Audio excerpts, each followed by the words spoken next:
কিছুদিন পর তামিম অবসর গ্রহণ করছেন। তিনি 2023 সালের ওয়ার্ল্ড কাপের সময় অবসর নিয়েছিলেন এবং 2025 সালে আবার অবসর গ্রহণ করলেন, কিন্তু কোনো আন্তর্জাতিক ম্যাচ খেলা ছাড়াই। এখন কিছু কিছু মানুষ এটা নিয়ে অনেক ট্রল করছেন যে তিনি কোনো আন্তর্জাতিক ম্যাচ খেলা ছাড়া কিছুদিন পর অবসর গ্রহণ করছেন, তিনি নাকি অনেক নাটকবাজ।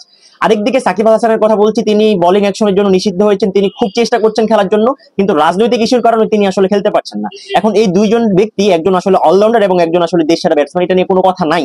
মানে দুজনে খুবই লিজেন্ডারি ক্রিকেটার এবং দুজনে খুবই বড় ফ্যান বেজ আছে, এবং দুইজন ফ্যান বেজ দুইজনকে একদমই সরকারি দল এবং বিরোধী দলের মতো খুব উঠে পড়ে লেগেছেন এবং দুজন দুজনকে অনেক পরিমাণে ট্রলের শিকার হচ্ছেন। কিন্তু মোস্ট অফ দ্য ডে আসলে বাংলাদেশের জন্য এরা দুজনই ব্যর্থ, কারণ এরা কখনো আসলে বাংলাদেশের জন্য বড় কোনো ট্রফি বয়ে আনতে পারেনি এখন পর্যন্ত। তবে হ্যাঁ, বাংলাদেশ ক্রিকেটের উন্নয়নের জন্য এরা অনেক ভালো পরিমাণ ভূমিকা রাখছেন, সেটাতে কোনো সন্দেহ নাই।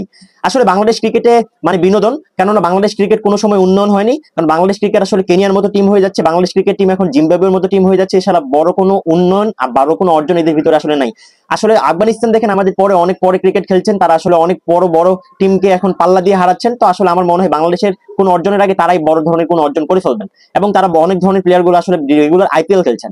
আর এইদিকে আমাদের বিপিএল মানে বিনোদন, কেননা কিছুদিন আগে আমরা দেখলাম যে রংপুর রাইডার্স আসলে বরিশালের লঞ্চে নাকি আঘাত করছে, বরিশালের লঞ্চ ডুবিয়ে দিয়েছে। এটা নিয়ে আসলে অনেক অনেক পরিমাণে আসলে রিভেলারি হচ্ছে, এটা নিয়ে অনেক পরিমাণে কথা হচ্ছে, আলোচনা হচ্ছে। আমি মনে করি আলোচনা হওয়া উচিত। আরেকদিকে মানুষজন বলছেন যে বাংলাদেশের ক্রিকেট দেখবে না বিপিএল এ যদি সাকিব না থাকে। পরবর্তীতে দেখা যাচ্ছে আসলে বিপিএল এ গতবারের তুলনায় এবারে আসলে অনেক পরিমাণে দর্শক হচ্ছে।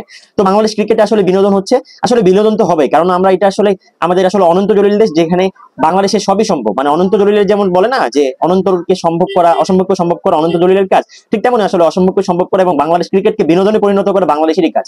কার কথা বলবো, বর্তমানে যদি তামিম ইকবাল অবসর গ্রহণ না করতেন, তাহলে অনেকে বলতো যে তিনি আসলে জোর করে খেলছেন, এটা নিয়ে ট্রলের শিকার হইতেন, এবং তিনি আসলে এখন আবার অবসর গ্রহণ করে ফেলছেন এবং মানুষ বলছেন যে তিনি আসলে নাটক করছেন।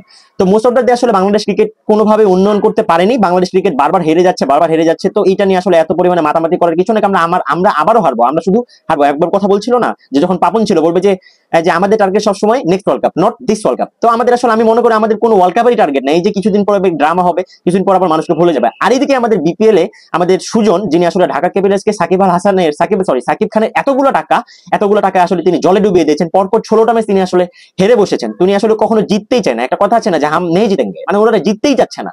তো বাংলাদেশ ক্রিকেটে কোন একটা অবস্থার ভিতরে যাচ্ছে আপনারাই দেখেন। তো আমাদের লিটন দাস কোনো সময় ফর্মে ছিল না, তিনি আসলে বারবার চান্স পেয়ে যান তবুও টিমে, কারণ তার আসলে অপোজিট যে কোনো নিবে সেরকম প্লেয়ার নেই, কারণ তিনি আসলে অনেক পরীক্ষক একজন কিপার। আর এদিকে আমাদের শান্ত, যার ভিতরে অনেক প্রতিভা লুকিয়ে আছে। তো পৃথিবীর ভিতরে মনে হয় তিনি একজন ক্রিকেটার যার আসলে আন্তর্জাতিক উইকেট আছে, আন্তর্জাতিক রান আছে, এবং কিপার হিসেবে আন্তর্জাতিক ক্যাচ আছে, এরকম মনে সবার নেই। এখন তার শুধুমাত্র এবং ক্যাপ্টেন্সিও আছে।